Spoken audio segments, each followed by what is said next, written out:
살도 이해할 수 있는 성경 말씀을 들어가기로 약속했었죠. 그래서 오늘 5살이 있기 때문에 이제 잘 이해가 되면 좋겠습니다. 우리 신구약을 전체 이제 3927 구구단 3927 구약이 39권, 신약이 27권, 그래서 3927이거든요. 그래서 이 창세기부터 시작을 해서 요한계시록까지 이제 여러분들 말씀을 쭉 들어갈 건데, 이 말씀이 오늘 본문에 있는 것처럼 어때요? 어떤 역사합니까? 운동력이 있어서 어때 우리 영과 우리 육을 하나님께서 역사하세요. 얼마나 말씀이 중요한지 몰라요. 그래서 이 말씀, 신구약에 대한 이 말씀에 대해서 오늘 종합적으로 앞으로 보겠습니다. 이렇게 하기 위해서는 우리가 중요한 성경의 본문 한 절을 우리가 꼭 봐야 됩니다. 이 본문 한 절을 보고 이 말씀의 중요성들을 설명하겠습니다. 요한복음 19장 30절 한번 보겠습니다. 요한복음 19장 30절 말씀 시작. 그래서 신포도주를 받으신 후에 이르시되 다 이루었다 하시고 머리를 숙이니 영원히 떠나가시니라. 아멘. 여기 나와 있는 말씀 중에 뭐가 있습니까? 다 이루었다라고 하는 거예요. 예수님께서 돌아가시기 전에 십자가에서 돌아가시기 전에 다 이루었다라는 마지막, 예수님께서 마지막 하신 말씀입니다. 7원가상이라 해서 7마디를 하셨어요. 그런데 그 중에서 제일 마지막 말입니다. 그러니까 예수님께서 십자가 돌아가기 전에 가장 마지막 말이니까 중요하겠죠. 다 이루었다고 하는 뜻. 이 뜻이 얼마나 중요한지는 몰라요. 한번 더 조금 구체적으로 보겠습니다. 마태복음 27장 50절에서 51절 말씀입니다. 함께 봉독합니다. 시작.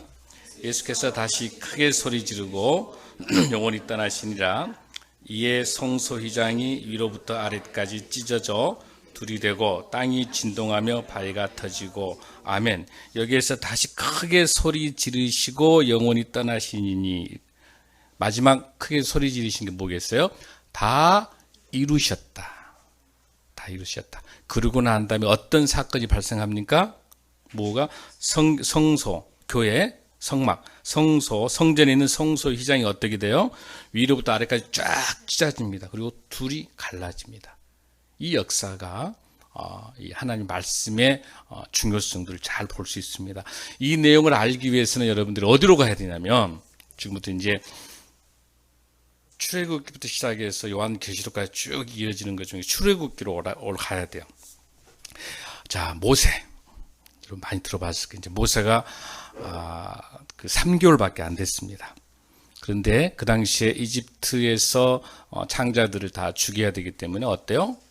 그 모세를 강가로 이제 보내게 됩니다. 강가로 보내고 죽게 하지 않게 하기 위해서. 그럼 여기서 우리가 볼 수 있는 게, 모세가 이 갈대 상자를 탄 4가지 이유가 있어요. 이게 이제 중요한 의미를 가지고 있는데, 제일 첫 번째는 3개월밖에 되지 않았으니까 이 아가는 어때요? 누가 있어야 돼요? 누가 태워야 돼요? 그 갈대상자. 갈대상자를 아빠가 만들었어요. 그리고 거기를 태워가지고 엄마가 태워요. 갈대상자에다가 모세를 태워가지고 강가로 쭉 흘러가게 하는데, 거기 누구를 보내냐면 7살밖에 되지 않는 모세의 누나가 따라가요. 그 갈대상자가 어디로 가는지 쭉 가는 거. 여기 중요한 포인트가 하나 있어요. 이 문제, 이 스토리가, 모세의 이야기 스토리가 제일 먼저 가정에서 시작되죠. 모세 개인부터 시작하죠. 내 개인의 이야기, 모세 개인의 이야기가 시작됐죠. 어릴 때. 그 다음에 두 번째는 그 가정에서 갈대상자를 만들어서 그 모세를 갈대상자로 해서 띄워보내는 그 과정들에서 엄마, 아빠, 누나가 다 동원되고 있죠. 뭐가 나타나고 있습니까? 가정의 이야기가 나타나고 있는 거예요. 가정에. 그 다음에 나중에 이제 모세가 그렇게 쭉 강가로 흘러가다가 어떻게 바로 왕의 딸에게 의해서 발견돼서 그거를 에집트의 왕자로 크게 되죠. 왕자로 크게 되죠. 그게 이제 어떤 게요? 공동체, 국가, 제국. 즉, 뭘 말하는 거냐면, 여러분 성경을 이제 스토리텔링으로 이해를 해 주셔야 되는데, 이 하나님의 말씀은 옛날 역사 이야기만이 아니에요. 이거는 개인의 이야기이기도 하고, 가정의 이야기이기도 하고 나라의 이야기예요.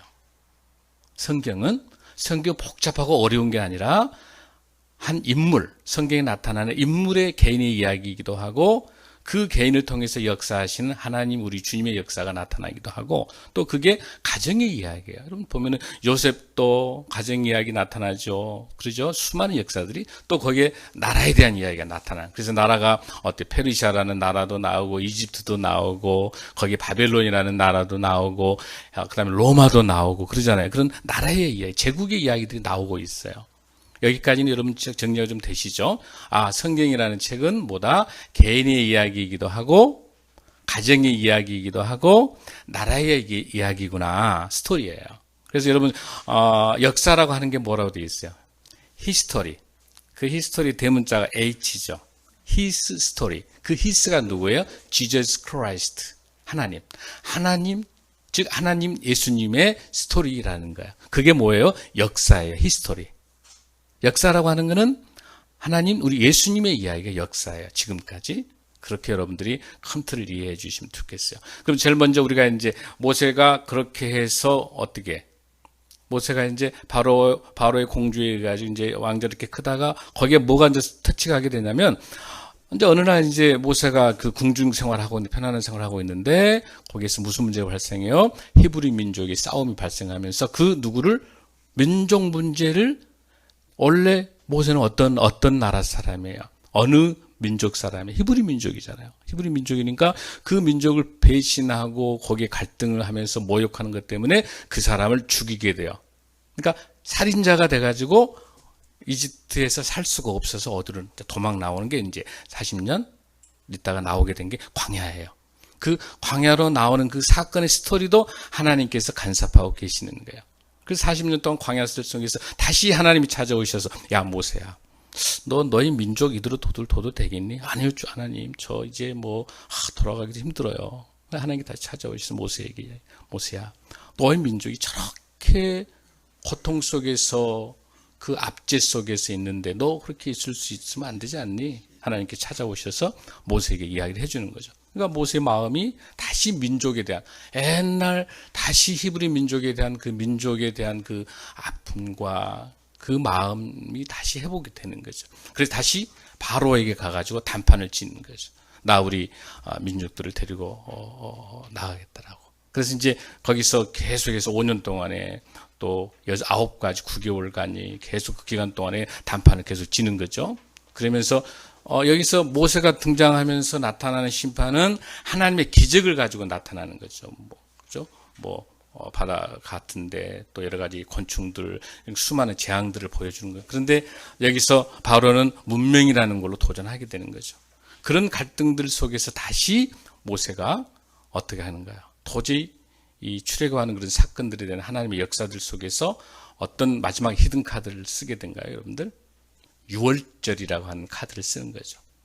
그래서 다 죽이니까 어떻게 거기서 문술지 어린 양을 십자가 피로 대신하고 그 어린 양의 피가 붙어 있는 그 문설주는 지나가는 거죠. 그렇게 해서 모두 다가 이제 출애굽이라고 하는 그 대장정에 들어갈 수 있는 거예요. 그래서 여러분들이 이 유월절을 통해서 우리가 얻을 수 있는 것이 뭐냐? 바로 하나님께서 아브라함의 후손들, 아브라함에게 생육하고 번성하라고 하는 아브라함에게 줬던 그 축복이 대민족을 이루겠다라고 하는 그 약속의 실현 때문에 출애굽이라는 역사적인 사건이 일어나게 되는 거죠. 그래서 언제 출애굽을 해가지고 여러분이 이제 모세가 그 이스라엘 백성들이 이끌고 가는데 출애굽이 1월 달에 했어요. 1월 15일 날 한 거예요. 그래가지고 시내산에 도착한 게 4월 달이니까 몇 개월 걸리는 거예요? 3개월 동안 가서 이스라엘의 광야를 가서 도착한 게 시내산이에요. 그 시내산에서 뭐 하게 돼 이제? 시내산에 가가지고 하나님께서 모세를 만나서 뭘 줍니까? 십계명, 율법을 주는 거잖아요. 십계명. 우리 성경에 있는 십계명 있죠? 그 율법을 주는. 근데 그걸 받아가지고 내려오는데 그 동안을 참지 못하고 이스라엘 백성들이 뭐예요? 옛날 그 자기 과거의 습관. 뭐야 그게? 자기 습관은 뭐예요, 여러분들? 우상숭배했던 습관이 있는 거예요. 뭐냐면은 풍요와 돈과 부유하는 금송아지를 가지고 거기에 절을 하는 거야. 하나님의 가장 십계명 속에 뭐가 들어있어요? 십계명 받기 전 단계였어요. 지금 모세가, 여러분 머리에 스토리텔링 그림 그려지죠? 모세가 지금 시내산에서 십계명을 가지고 다 이렇게 내려오고 열심히 이제 기쁜 마음으로, 야, 하나님께서 이제 율법이라는 건 법이기 때문에 나라가 형성되기 위해서는 뭐가 있어야 돼요? 국민, 법, 영토가 있어야 돼요. 그중에 법이라고 하는 걸 주신 거야. 하나님께서 이제는 히브리 민족인데 뭘 주기 위해서? 나라라고 하는 걸 주기 위해서. 나라의 이야기를 위해서 하나님께서 나라를 주기 위해서 법을 준 거란 말이에요. 율법을. 그거 가지고 이제 모세가 내려오는데, 내려오다 보니까 백성들이 그동안을 못 참고 금송아지에 절을 하고, 뭐에? 옛날, 과거에 있었던 자기 습관들, 우상숭배. 그 우상숭배에 빠져가지고 있는 거야. 그러니까 모세가 화가 납니까? 안 납니까? 화가 나는 거야. 아니, 내가 여기까지 광야에서 이끌고 와가지고 시내산까지 왔는데, 그걸 기다리지 못하고 우상숭배하는 거. 우상숭배도 뭐예요? 만모니즘, 금송아지, 돈입니다. 여러분, 여기서 아주 중요한 게 있어요. 우리나라도 똑같은 지금 상황이에요. 우리나라의 이 모든 이란들이 가지고 있는 공통점은 뭐냐면, 정말론을 들면서 이 세상에 살 필요가 없으니까 모든 돈을 가지고 와서 다 바쳐라. 돈이 우상이 되는 거죠.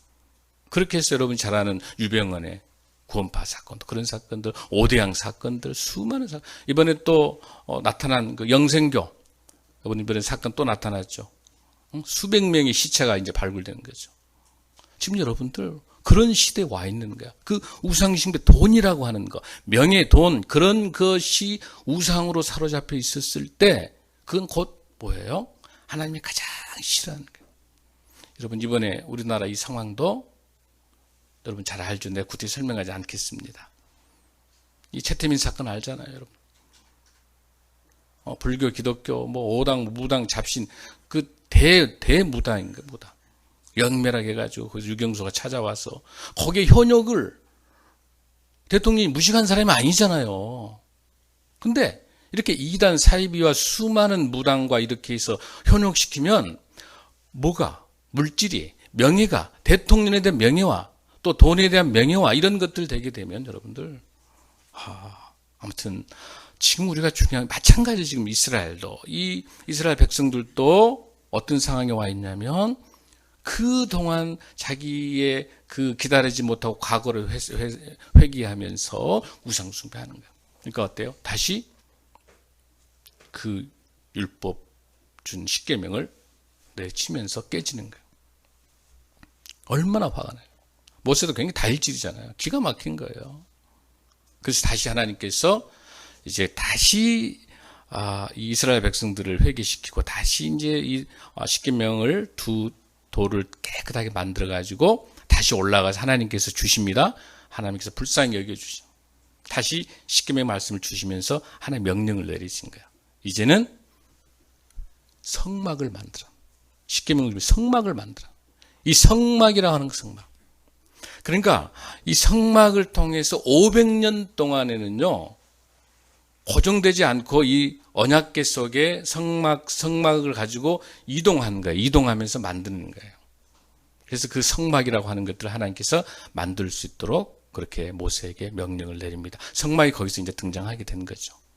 그래서 여기서 이제 하나 우리가 또 관심 있게 봐야 될 게 뭐냐면, 그 성막을 통해서 구성이 어떻게 되어 있냐. 이 성막은 제일 먼저 거기 성막은 하나님의 십계명이 들어있는 거죠. 언약궤가 들어있는 거죠.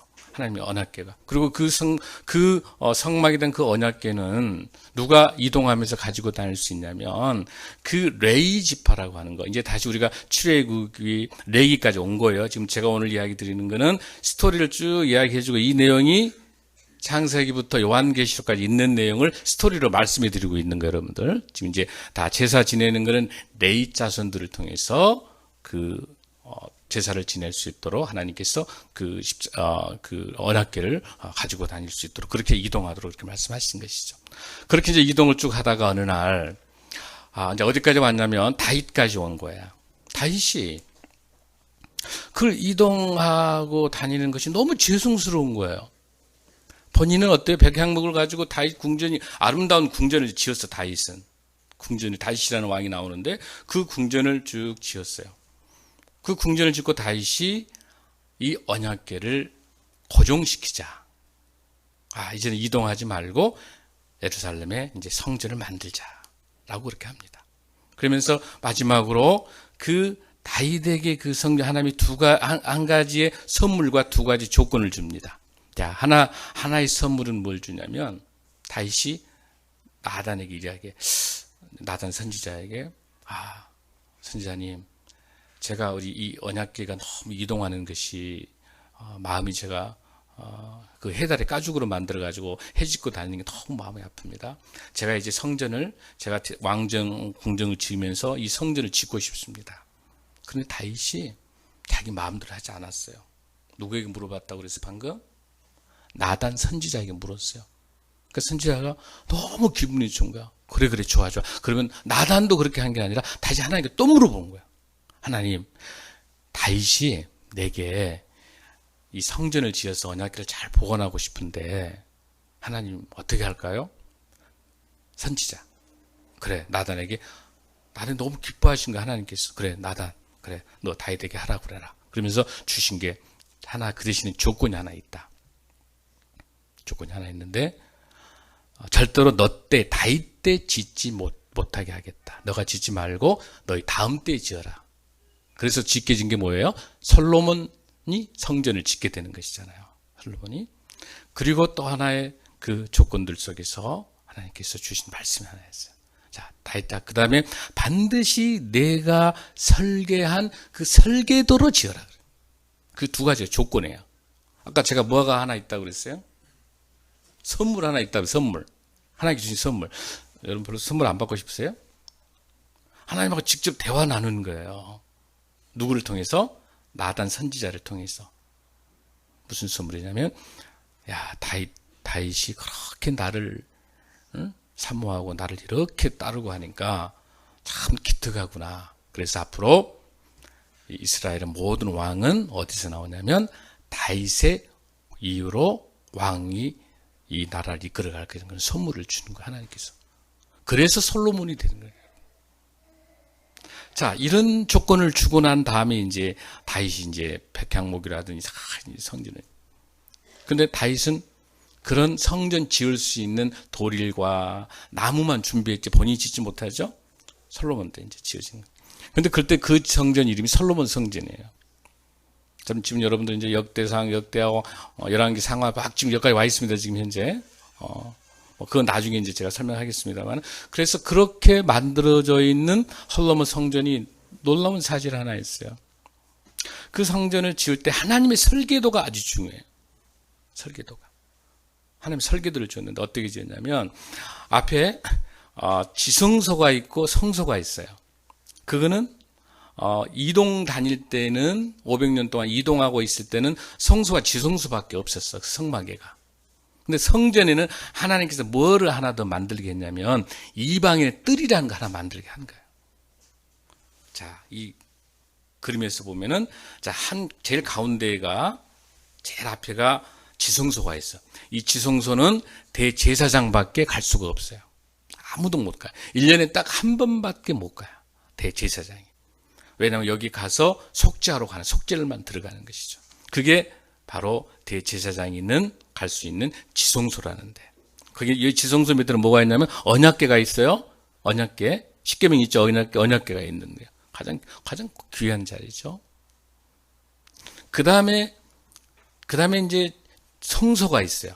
성소에서 물두멍도 있고 이제 예배드릴 수 있는 것이 있고, 그다음에 그 밖에 쪽이 이제 이방인의 뜰인데 왜 하나님께서 이방인의 뜰을 만들게 했냐는 그 뜻이 아주 중요해요. 이스라엘 백성들과 그러니까 유대인과 유대인 디아스포라만이 지성소를 갈 수 있는 거예요. 예배드릴 수 있어요. 지성소는 누구만 들어갈 수 있다고 그랬어요? 대제사장만 딱 한 사람만 들어갈 수 있어요. 그리고 나머지 이방인들, 만약에 우리 같은 사람 있잖아요. 이제, 예를 들어서 다른 나라, 유대인이 아닌 다른 나라 사람은 성소에 들어갈 수 있어요, 없어요? 성소에 들어갈 수 없어요. 그래서 하나님께서 너무 사랑하신 하나님의 나라, 이 제사장 나라, 하나님이 너무너무 우리 모든 백성들을 사랑하신 것이 여기 나타나는 거야. 너희들 유대인이 아니니까 들어갈 수 없지만 이방인들은 어디로 들어갈 수 있다. 이방인의 뜰에서 예배를 드리게 하신 거예요. 이걸 잘 여러분들이 이해해야 신약에 가가지고 하나님께, 예수님께 성전에 장사하는 사람 엎어버리죠. 여기는 나의 집이고 기도하는 거지. 그런 신약에 대한 내용을 이해하기 위해서 이 스토리가 굉장히 중요합니다. 이런 내용들이. 자, 우리가 지금 어디까지 와 있냐면, 자, 지성소에 누구만 들어갈 수 있다고 그랬어요? 대제사장만. 근데 여기 이제 또 하나님 참 놀라운 게, 이 대제사장이 들어가가지고, 하나님께서 이스라엘 백성들의 그 죄악을 용서해 주면 나올 수가 있는데, 하나님이 용서해 주질 않으면 거기서 죽게 돼요. 그 대제사장은 들어갈 때 각오하고 들어가야 돼. 내가 살아서 나올는지 죽어서 나올지 알 수 있어, 없어요? 없어요. 딱 그 결정은 누가 할 수 있어요? 하나님만이 하시는 거예요. 하나님께서 끊임없이 이스라엘 백성들이 죄와 우상숭배, 돈과 명예와 세상급 모든 거 썩어서 그렇게 다니는 이스라엘 백성들 끝까지 용서하시면서 하나님께서 살려주십니다. 근데 거기서 하나님의 놀라운 율법 중에서 이런 율법이 하나 있습니다. 도피성이라고 하는 제도가 나옵니다. 그건 뭐냐면 요단강 동편의 3개, 서편의 3개에다가 이 도피성을 준 이유는 뭐냐? 우리 인생 살다 보면 자기 의지에 관계없이 이런 경우 있죠. 이제 그래서 나무를 이제 장작을 패기 위해서 도끼질 이렇게 하다가 장작을 패기 위해서 도끼질 하는 건데 패다가 도끼가 날이 빠져올 수도 있잖아요. 그 날이 빠져가지고 그 담을 건너서 그 옆집에 일하는 누군가가 죽을 수 있어, 없어요? 있어요. 근데 이 옆집에 있는 이 아저씨를 내가 죽이려고 도끼질 한 건 아니죠. 근데 나무를 패려고 했는데 그 도끼가 넘어가서 그 사람을 죽였어. 그러면 살인이에요, 살인 아니에요? 어쨌든 살인자예요. 그런데 고의예요, 고의가 아니에요? 고의가 아니잖아요. 억울해요, 억울하지 않아요? 억울한가? 하나님께서는 그 이스라엘 백성들, 유대인 그거를 너무 불쌍히 여기시고 인간 살다 보면 정말 본의 아니게 살인할 수 있는 그런 상황이 발생했는데 그걸 위해서 도피성에 들어가면 살 수 있어요. 그랬더니 조건이 뭐냐면 거기 안에 있는 대제사장이 죽어야 나와. 그러면 어떻겠어요, 여러분들? 이 도피성에 가 있는 이 집안에 있는 사람은 뭘 기도하겠어? 제사장이 죽기만을 바라야지. 죽어야 나오니까. 그래서 대제사장에 있는 부인과 자녀들은 뭘 기도하냐면 그 도피성에 가 있는 그 사람의 가족들을 돌보면서 고아와 가부와 어려운 분들을 특별하게 관리하면서 먹을 것과 이걸 주게 돼 있어요. 그게 구제하게 되는 거예요. 그 동안에 여러분 여기 아주 중요한 의미를 가지고 있어요. 여러분들 우리 사회에서 우리 신앙도 마찬가지예요. 우리 인생 살다 보면 본의 아니게 죄를 지을 수 있어요. 우리가 왜 교도소 선교가 중요하냐면 죄를 진 사람은 정당하게 죄 대가를 받겠지만 정말 본의 아니게 살인을 해서 교도소 가는 너무 억울한 사람도 있지 않겠어요? 그런 사람들에게 구제해 줄 수 있는 그 방법들을 이 사람이 하나님을 영접하면서 복음을 받아들이면서 회개하고 새로운 삶으로 살아갈 수 있는 그런 우리 인생의 도피성. 사랑하는 성도 여러분, 여러분에게 있어서도 지금 그 살인과 유사한 고난과 역경 속에 있을 수가 있는 거예요. 그런 아픔이 있을 수 있는 거예요. 그럴 때 누가 하나님께서 우리에게 도피성을 통해서 회복시킬 수 있는 그런 하나님의 따뜻한 사랑도 여러분 함께 느끼셨으면 좋겠습니다. 아멘. 아멘. 그렇게 이제 도피성을 통해서 그런 제도까지 하나님께 쭉 만들어 두신 거죠. 그래서 이제 다윗과 그 도피성에 의해서 역사가 일어나고 쭉 진행하면서 이제 하나님께서 이제 우리에게 역사하신 중요한 포인트를 하나 볼 수 있는 거예요. 이제 우리 본문에 읽었던 거 한 번 더 읽겠습니다. 요한복음 19장 30절 함께 28절부터 시작.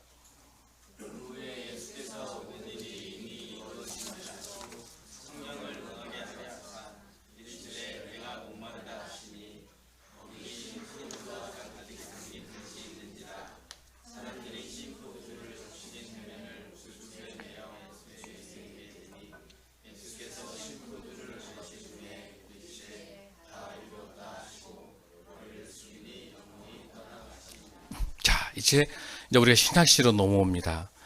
신약시대 넘어오게 되면 어떤 인물이 나타나요? 세례 요한이 나타나요. 세례 요한이 자, 천국이 가까웠기 때문에 뭐하라? 회개하라. 그럴 때 말하는 천국이란 말이 나오죠. 그 전에는 아까 모든 죄를 누가 대신했어요? 대제사장이 우리 죄를 대신해서 하나님께 아래에서 속죄함을 받았죠. 그렇죠? 그 나라를 무슨 나라 부르냐면 제사장 중심의 제사장 나라라 불렀어요. 제사장 나라. 근데 다시 이제 신약으로 건너와서는 자, 천국이란 말이 영어 The Kingdom of God, The Kingdom of Heaven. 뭐예요, 여러분들? 정리하면 하나님의 나라가 온 거야. 천국을 하나님의 나라를 우리말로 풀면은 천국이고 천국이 하나님의 나라죠. 이제는 구약 시대가 무슨 나라야? 제사장 나라야.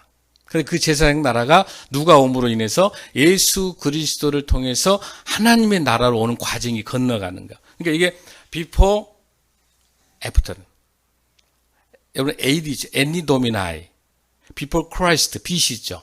예수님 태어나기 전 Before Christ 제사장 나라가 되고 Anno Domini. 예수님 온 후가 AD야. 지금 서기. 그 기점이 예수님이 기점이란 말이야. 근데 예수님이 태어난 게 BC 한 4세기 정도 돼요. 그래서 33세까지 와 있기 때문에 그 시간에 나타난 예수님께서 돌아가시기 전에 십자가에서 뭐라고 그러지 금방 다 이루었다. 뭘 이루었다는 건가요, 여러분들? 그 순간 이 모멘트가 뭘 이루었다는 거예요, 여기서. 이게 오늘 중요한 하나의 말씀 본문이에요. 자, 그 전에는 죄를 어떻게 사했어요? 대제사장이 들어가서 하나님께 제사를 지냄으로 인해서 죄를 사했는데 누가 오셔서 예수 그리스도가 우리 예수님을 하나님께서 우리에게 보내주셔가지고 우리 죄 대신에 죄가 전혀 없으신 우리 예수님께서 어디에? 십자가에 돌아가시면서 마지막 말이 다 이루었다. 자, 이거 비교해 보세요. 그 전에는 대제사장을 통해서 뭘로 제사를 지냈냐면 어린 양을 통해서 동물들로 5가지 제사를 가지고 제사 지냈어요. 소제라든지 거제라든지 이렇게 제사장에 의해서 드렸던 그 제사를 통해서 왜 제사 지냈어요? 하나님께 백성들의 죄악을 용서받기 위해서, 속죄함 받기 위해서 죄악을 대해서 그 구약 때 일어났던 그 죄악을 속죄하는 그 대제사장을 위한 제사장을 통한 죄악이 회개가 되고 용서가 받았다면 예수님의 십자가에 돌아가실 때는 우리 예수님께서 죄가 없으신 뭐예요? 어린 양. 똑같은 어린 양이죠? 예수님은 죄가 없는 어린 양이에요. 죄가 없으시면서 누굴 대신해서? 우리의 죄악을 대신해서. 대제사장 때는 이스라엘과 모든 백성들을 온 민족들을 위한 대제사장이 죄의 속죄를 했다란다면 예수님이 오셔서는 누구 죄를? 우리 죄를. 나와 우리 모두의 죄악을 대신해서 십자가로 돌아가시는 그 하나님의 어린 양인 예수가 우리에게 은혜로 주신 줄로 믿습니다. 그러니까 예수님이 돌아가시면서 우리의 모든 죄악을 어떻게 했어요? 다 용서받아 주신 거예요. 아멘. 그래서 그렇게 하기 위해서 우리 죄를 대신하기 위해서 십자가로 지시기 위해서 오신 분이 우리 주 예수 그리스도인 줄로 믿습니다. 그래서 우리 예수님께서 오셔서 제일 먼저 뭘 하셨어요? 우리에게 뭘 가르쳤어요? 예수님은 온통 뭐만 말씀하셨어요? 하나님 나라만 말씀하셨어요. 목사님 설교 많이 했죠. 하나님 나라 비유 많이 했죠. 그래서 그 당시에 이스라엘에 있는 많은 사람들 중에서 농부들에게는 무슨 비유로? 씨 뿌리는 비유로 천국을 가르쳐줬죠. 뭐라 그랬어요, 여러분들? 자갈밭에 어디에? 또 돌밭에 옥토에 그 씨앗 비유 있었죠? 그 씨앗 비유. 그 씨앗은 농부들에게는 다른 비유를 해주면 이해가 안 되니까 농부들에게는 그 씨 뿌리는 비유를 통해서 천국을 가르쳐줬고, 그 다음에 나중에 배우겠으면 어부들에게는 뭘로 가르쳐주면 그물의 비유. 그물. 그리고 장사하는 사람 있잖아요. 장사하는 사람은 진주의 비유. 그 여러 가지 비유가 형편과 상황에 맞는 우리 눈높이에 맞춰서 설교를 해주신 거예요. 뭘 말씀하시기 위해서? 하나님의 나라를 위해서. 아멘? 하나님 나라를 위해서. 그래서 그 비유를 통해서 하나님 나라를 쭉 가르쳐 주시면서 마지막에 십자가에 돌아가시고 딱 돌아가신 순간에 마태복음 아까 우리 본문 한번 우리 다시 한번 찾아봐요. 마태복음 27장 50절 51절 다시 한번. 마태복음 27장 50절 51절 읽습니다. 시작. 예수께서 다시 크게 소리 지르시고 영원히 떠나시니라. 이에 성소 휘장이 위로부터 아래까지 찢어져 둘이 되고 땅이 진동을 발가 터지고. 아멘. 여기 다시 크게 소리 지르가 무슨 뜻이요? 다 이루었다 하시면서 영원히 떠나시면서 성소 휘장 위에서 쫙 갈라지는 거예요. 자, 뭘 말하고 있어요? 아까 이 성막 속에가 뭐가 있다고 그랬어요? 휘장이 있었다고 그랬지. 청색 자색실로 만든 배실로 만든 그 성막이 있었어요. 제사장 나라에 있었던 그 성막이 다시 예루살렘 성전으로 와가지고 이 성전에서 누가 예수님께서 동시에 뭐 하시니까 예수님께서 십자가에 돌아가시면서 다 이루었다라고 하는 딱 순간 휘장이 쫙 찢어지는 거야. 휘장이 찢어졌다는 것이 뭘 의미하는 거냐요, 여러분들. 휘장이 있었다고 하는 것은 대제사장만이 들어갈 수 있었죠. 우리 들어갈 수 있었어요, 없었어요? 이 휘장이 딱 가로막고 있는 거예요. 여기서 여기까지는 여기를 여러분들 여기 휘장이 있는 거예요, 이게. 그래가지고 여기에서 이 단에 여러분이 못 들어오는 거예요. 대제사장인 목사님만이 하나님께 여러분의 죄악을 대신 올려서 용서를 받는 거예요. 그리고 나는 용서 받았으면 이 밖으로 이렇게 용서 받았으면 나는 이렇게 나올 수 있었고, 여러분의 죄를 용서를 못 받으면 목사님이 여기서 죽는 거예요, 대제사장은. 이해되시죠? 성막이 가로막고 있는 거예요, 지금 현재. 그런데 이 성막이 예루살렘 성전에 있는 이 성막이 어때요? 예수님께 돌아가시면서 쫙 찢어졌다는 거야. 이 앞에 이 가리막이 없다는 거는 여러분이 여기 올 수 있어, 없어요? 올 수 있다는 거야. 아멘. 즉 이제는 대제사장을 통한 속죄가 아니라 내가 직접 누구에게 예수님이 우리 죄를 대신하여 돌아가시게 하셨기 때문에 우리 예수 그리스도 이름으로, 우리 예수님의 공로로 예수님 이름으로 우리 죄를 속죄할 수 있다 없다? 속죄할 수 있다는 놀라운 하나님의 축복인 줄로 믿습니다. 아멘. 이제는 대제사장이 제사 지내지 않아도 어때요? 우리 예수님께서 우리 대신 십자가에 돌아가셨기 때문에 우리 주 예수 그리스도 이름으로 간절히 기도하고 우리 속죄의 기도를 통해서 우리 죄악들을 용서받은 줄로 믿습니다. 아멘. 이 놀라운 역사가 바로 신약 구약에가 간통되게 진행되고 있는 겁니다. 그 의미의 이 성막이 찢어진다고 하는 것이 바로 그런 의미를 가지고 있는 겁니다. 그러다가 로마에 의해 가지고 70년대, 그러니까 AD 70년대 로마가 이스라엘 와가지고 성전을 다 불태워버렸어. 성전이 없어져 버린 거야. 지금 이스라엘에 가면은 그 성전은 이슬람인지 성전이 아니에요? 지금 성전이 있어요, 없어요? 없습니다. 성전 없으시면서 하나님께 주신 중요한 말씀이 있습니다. 하나님께서 본문에 이런 말씀을 주십니다. 너희가, 여러분 고린도전서 3장 16절 한번 볼까요? 고린도전서, 오늘 여러분들이 워낙 말씀을 신중하게 잘 듣고 있어서 한 절만 더 보겠습니다. 고린도전서 3장 16절 말씀. 3장 16절 말씀. 자, 우리 함께 266쪽입니다. 266 신약 266쪽 고린도전서 3장 16절 말씀입니다. 자, 시작. 너희가 하나님의 성전인 것과 하나님의 성령이 너희 안에 계시는 것을 알지 못하느냐. 아멘. 너희가 하나님의 성전인 것. 아멘. 여러분이 성전인 줄로 믿습니다. 이제는 성전은 건물이 아닙니다. 성전은 건물이 아니에요. 성전이 이미 다 불타버렸습니다. 그러니까 우리 한국교회 크게 어마어마하게 짓고 하는 이 교회는 성전이 아닙니다. 아멘. 성전은 누구다? 나 본인이에요. 어떤 본인입니까? 예수 그리스도를, 자, 저를 따라서 예수 그리스도를 주라 신하는 그리스도인이 교회인 줄로 믿습니다. 아멘. 사랑하는 여러분 입술로 우리 주 예수 그리스도를 주라 신하십니까? 그럼 여러분이 교회인 줄로 믿습니다. 이미 너희가 하나님의 성전인 거. 우리가 하나님의 성전이기 때문에 우리가 거룩하지 않으면 안 되는 거예요. 우리 몸을 오염시켜도 안 되고 우리 몸을 함부로 해서도 안 되는 거예요. 우리 몸을 모든 죄악으로 감싸도 안 되는 거예요. 우리가 하나님의 성전이기 때문에 사랑하는 성도 여러분, 우리는 하나님의 성전입니다. 이제 성전의 건물 시대는 지났습니다. 여러분 한 분 한 분이 우리 모여있는 이 그리스도인들이 모여있는 게 교회입니다. 교회는 건물이 아닙니다. 교회는 화려한 건물이 아닙니다, 여러분들. 지금 이곳에서 모여있는 여러분들이 한 분 한 분이 하나님의 바로 설 때 나를 통해서 나의 영성과 전문성을 통해서 내가 정치인으로서 내가 경제인으로서 내가 언론인으로서 내가 비즈니스를 통해서 내가 음악가로서 어떤 영역에 있든지 간에 나를 통해서 나의 깊은 하나님하고의 깊은 영성을 통해서 주님의 영광을 올릴 때 그 그리스도인의 그 모습이 교회인 줄로 믿습니다. 한국교회는 하나님이 세우신 교회로서 우리 하나하나의 우리 성도인 교회가 하나님의 교회가 사는 길인 줄로 믿습니다.